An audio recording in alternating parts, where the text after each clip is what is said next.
আসসালামু আলাইকুম এভরিওয়ান, সবাই কেমন আছেন? অবশ্যই ভালো আছেন। আলহামদুলিল্লাহ, আমিও ভালো আছি। আজকে আমি আমার পদ্ধতিতে আপনাদের সাথে শেয়ার করব গরুর মাংসের কালা বোনা। কিন্তু একবার খেলে কখনো বলবেন না এই রেসিপিটা, তবে স্টেপ বাই স্টেপ ফলো করবেন। শুকনো পাতিলে নিয়ে নিলাম হলুদ, মরিচ, লবণ, ধনিয়ার গুঁড়ো 1 টেবিল চামচ করে। এখন দিয়ে দিব অন্য অন্য উপকরণ। 2 টেবিল চামচ দিয়ে দিলাম আদা রসুন বাটা,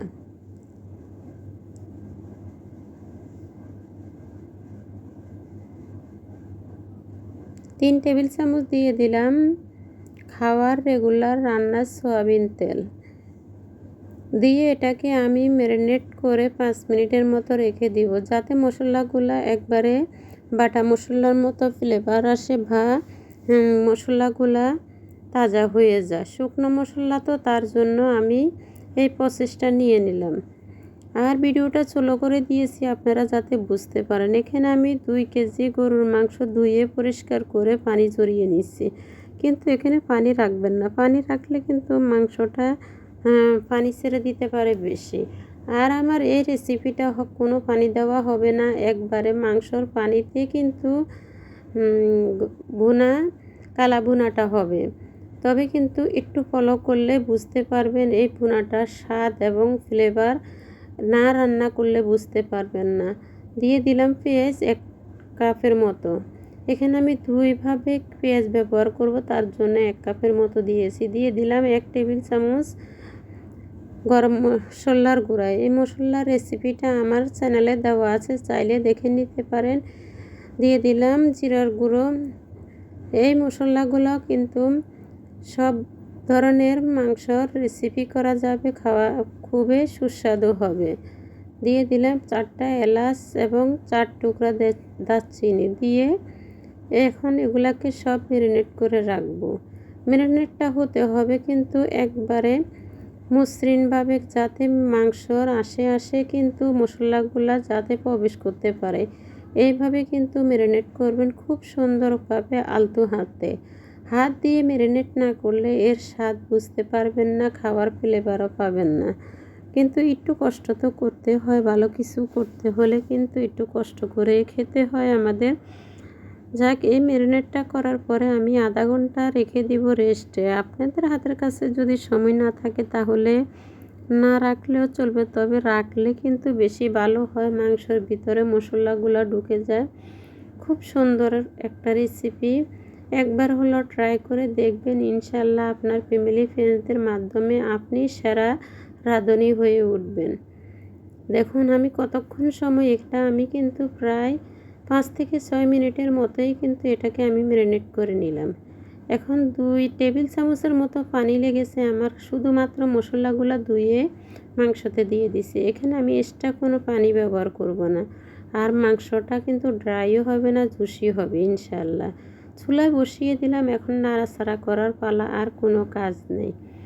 তবে ভিডিও শেষে একটা টিপস বলছিলাম। এখানে আমি নিয়ে নিলাম কাশ্মীরি মেথি 1 চামচ, রাঁধুনি নিয়ে নিলাম 1 চামচ। এটা কিন্তু রাঁধুনি একটা মশলার নাম, রাঁধুনি আবার কোম্পানির নামও আছে, এটা ভুল করবেন না। 1 চামচ রাঁধুনি নিয়ে নিলাম। শাহি জিরা নিয়ে নিব 1 চামচ, তার সাথে দিয়ে দিব জিরা 1 চামচ। দিয়ে এটাকে ভালো করে ভেজে নিব, হালকা আলতো আছে ভেজে এটাকে আধা ভাঙ্গা করে নিব। চুলার আঁচটা বাড়ানো যাবে না, তাহলে মশলা পুড়িয়ে যেতে পারে। দেখুন মাংসর যে পানি বেরিয়েছে সেই পানি কিন্তু আস্তে আস্তে শুকিয়ে গেছে। এখন শুধুমাত্র আছে তেল।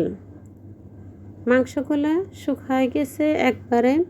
আর মাংসটা কতটা জুসি দেখে বুঝতে পারছেন। মাংসতে যে তেলগুলো ছিল আমি সেকে কিন্তু সেই তেল দিয়ে কিন্তু বেরেস্তা ভেজে নিচ্ছি। এক্সট্রা তেল এখানে আমি ব্যবহার করি নাই। মাংসর তেল দিয়ে কিন্তু আমি বেরেস্তাটা ভেজে নিচ্ছি। মাংসটাও ড্রাই হয়ে গেছে, দেখুন অনেকটাই শুকনো শুকনো হয়ে গেছে।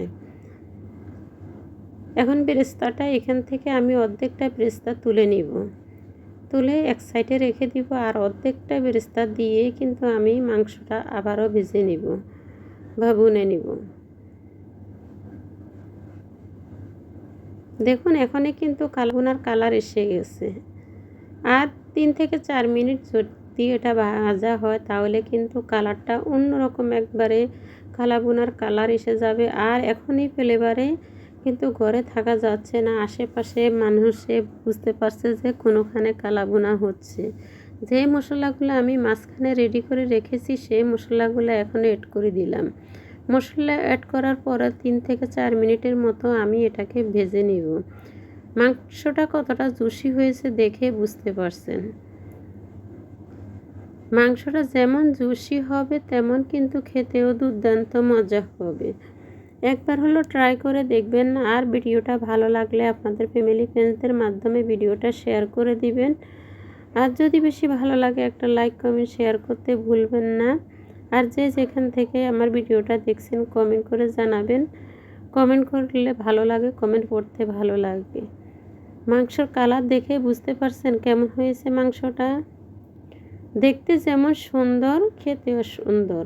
কিন্তু আমার নানি দাদিরা বলতো দেখতে যাকে ভালো লাগে তার সব কিছুই ভালো লাগে। দেখুন মাংসর কালারটা অনেকটাই চেঞ্জ হয়ে গেছে, কালাভুনা হয়ে গেছে আমার রেডি কালাভুনা। এখন আমি একটা পাত্রে তুলে নিচ্ছি।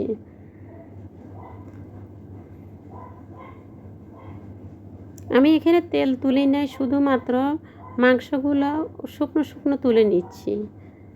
দেখুন কতটা জুসি হয়েছে, নরম হয়েছে।